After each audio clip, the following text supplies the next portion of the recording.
Bonjour, je voulais refaire une vidéo par rapport à la mise en ruchette, de la mise en ruchette vers la mise en ruche que j'avais faite la dernière fois en direct sur Facebook.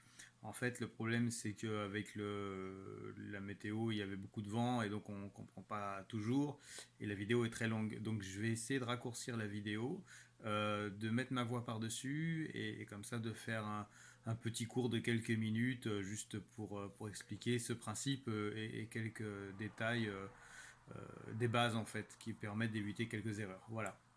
Donc je vous souhaite une bonne vidéo. N'hésitez pas à me dire ce que vous en pensez. Bien évidemment, pour le moment c'est la toute première vidéo, donc c'est vraiment pas encore top. Mais j'espère qu'avec le temps, je vais réussir à faire quelque chose de sympa. Je vous laisse regarder la vidéo et je vous dis à très bientôt. Au revoir. Dans un premier temps, on enfume la ruchette. On ne va jamais déplacer ou une ruche sans enfumer. C'est une règle de base, l'enfumoir est votre ami.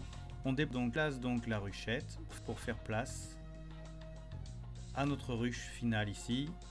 Donc nous avons là une ruche d'Adam 10 cadres.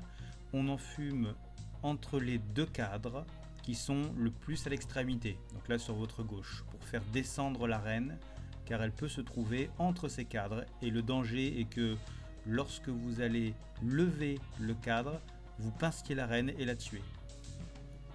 Donc on fait très attention, c'est l'opération la plus délicate. On prend son temps, toujours, pour éviter de tuer les abeilles bien évidemment, qui pourraient se trouver entre le cadre, entre les cadres ou entre le cadre et le côté de la ruche. Voilà un premier cadre de sortie. Dans ce cadre, on va y trouver essentiellement du pollen, quelques couvains d'abeilles mâles et puis un petit peu de nectar. On va l'insérer dans la ruche de cette manière, donc là légèrement en diagonale pour éviter d'écraser des abeilles. On prend son temps et surtout on respecte l'ordre dans lequel on va mettre les cadres. Le premier cadre donc sera à gauche, le deuxième cadre sera à droite du premier et ainsi de suite. Voilà, donc on prend son temps. L'avantage d'avoir dégagé le cadre complètement de rive, donc celui qui est sur le côté, ça permet de décaler un petit peu et d'éviter le frottement entre les deux cadres lorsqu'on les lève. Et donc une fois de plus, on évite de tuer des abeilles et de tuer éventuellement la reine. Là on voit donc du couvain et un petit peu de nectar également. Concernant l'architecture, donc on va insérer des cadres tout neufs pour pouvoir agrandir notre ruche, puisque la ruchette là était sur 6 cadres et on va la passer donc sur 10.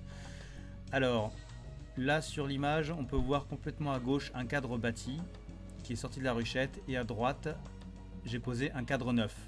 Mais en réalité, ce que j'ai pas montré, c'est que à sa gauche, complètement à gauche, il faudrait un cadre neuf, ensuite un cadre bâti, ensuite un cadre neuf, puis le couvain, et la même chose de l'autre côté. Donc là on peut le voir, ça c'est le couvain, voilà, qu'on est en train d'installer. Donc on n'hésite pas à utiliser l'enfumoir pour pouvoir un petit peu travailler tranquillement. Et sur cette photo que j'ai prise, je vous décris donc complètement à gauche le cadre neuf, ensuite un cadre qui vient de la ruchette, à sa droite un cadre neuf, au milieu le couvain. Donc le couvain on ne le coupe jamais, on le laisse le plus compact possible, et ensuite à droite du couvain on repart avec un cadre neuf, ensuite un cadre qui vient de la ruchette et enfin un cadre neuf. Ça permet aux abeilles de les forcer un petit peu plus à construire, de façon à ce qu'on ait une ruche qui soit vraiment ensuite populeuse. Donc c'est important de réaliser comme ça, et tout l'espace de la ruche est plein, et donc tout l'espace va être utilisé par les abeilles.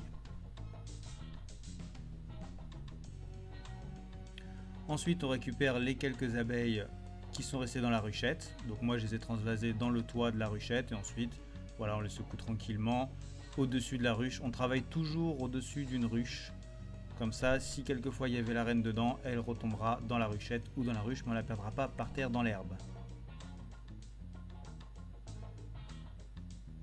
Et voilà, plus personne. Ensuite on y pose la grille à reine, et puis après la hausse. Et voilà, j'espère que cette vidéo vous a plu. Je vais essayer d'en faire d'autres de meilleure qualité. Donc là on termine en mettant la petite ruchette à côté s'il reste quelques abeilles. Un petit pouce bleu si vous avez aimé, n'hésitez pas à partager, n'hésitez pas à faire vos commentaires également. C'est la première vidéo donc je demande vraiment votre indulgence. J'espère à très vite et passez une bonne saison. À bientôt.